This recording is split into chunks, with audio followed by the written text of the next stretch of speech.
Here's what Mark Meadows, former chief of staff there for Donald Trump, was trying to figure out. He's trying to move this whole thing from Fulton County case to a federal court. Details. So in a 14-page filing, Meadows argued that the charges in the indictment pertain to actions he took while he served in the Trump administration. Yeah, we know that. They requested prompt removal, citing a federal law that allows US officers to remove civil actions or criminal prosecutions in state court for alleged actions taken under color of the offices to the US District Court.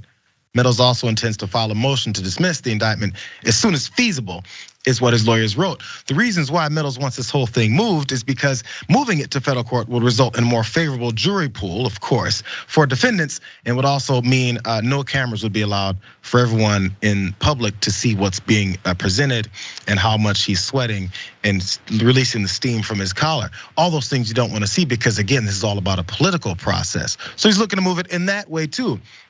Here's these charges, though, that Mark Meadows is trying to get moved. He faces 2 counts in the sprawling 41-count indictment, including violation of the Georgia Racketeer Influence and Corrupt Organizations Act. Yeah, that's RICO. And solicitation of violation of oath by a public officer. So if you violate your oath, which he's basically kind of saying he was doing with trying to get this one piece to have it moved, you're pointing out, yeah, I may have violated some laws, but yo, I was working for the president. Well, if the president also broke some laws, we're beginning to realize why we've always kept high political figures away from any kind of accountability, because they know they can. So you're just admitting that case. And maybe we're finding problems with our legal system. Maybe we can fix that. Who knows? Still though, the Meadows and his pushing and trying to change this whole thing up is just more political maneuvering to try and get his ass out of the fire. But Meadows is just one of these 19 folks that are being listed in this Georgia case, and there's a couple more that are a lot more fun to talk about than him. One being Jenna Ellis, and she's having trouble with legal fees. Here's what she's doing about it. Actually, not necessarily her, but there's a crowdfunding source happening for her, and she's raised a bit of cash. Let's check out this graphic here, because Jenna Ellis, as we remember seeing her on some of those press conferences, I'm not sure if she was standing next to Giuliani at the lawn mowing place. I can't even remember the name of that place anymore. It was hilarious.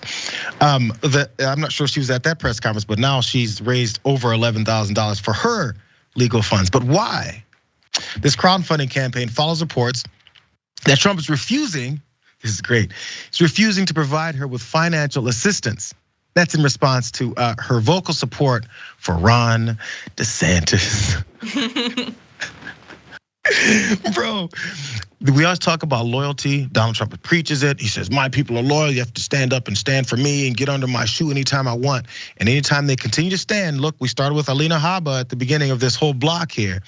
And we're just waiting for that next shoe to drop. If she accidentally mentions someone else or accidentally doesn't stand completely in favor of Donald Trump, she might be the next to have the rug pulled out from under her.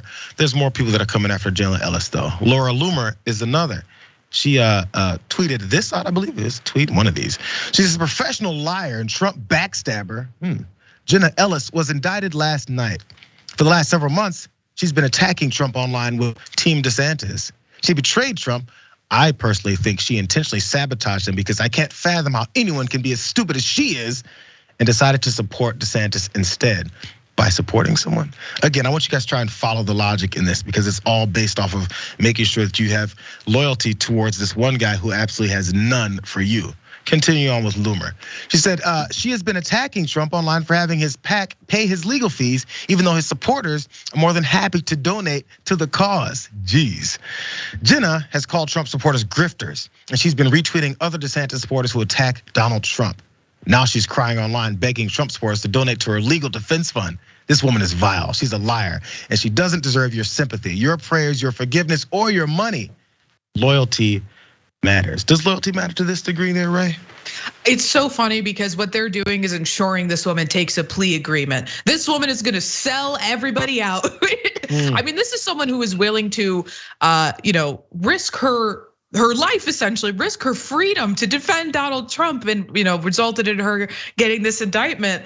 Now, if the Donald Trump's camp is refusing any assistance to her, his biggest supporters are attacking her. What reason does she not have to sell this man out? I mean, he must be the pettiest bitch to walk this earth. Like the slightest disagreement from anybody who has laid their lives down for this man, and he's just throwing them out like the trash that most of them are, let's be honest.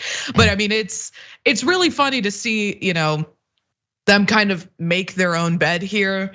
These people have knowledge of what happened. These people have the ability to make sure that this is even more difficult for the other co-conspirators, more difficult than it would be now. So for them to, I mean, she should go to jail in my opinion, but for them to do this to her, I think it just shows how, short-sighted their thinking is. Yeah, by the way, she's you mentioned her going to jail. She's facing up to 20 years as well because she's got charges that also include RICO charges down in Georgia as well. 5 to 20 years, I believe, is what they're looking at. For more political news breakdowns, interviews, stories of activism, and me trying my hardest to care about the occasional big celebrity news story, subscribe to our YouTube channel at youtube.com/The Damage Report. And you can ring the bell wherever it is so you don't miss anything.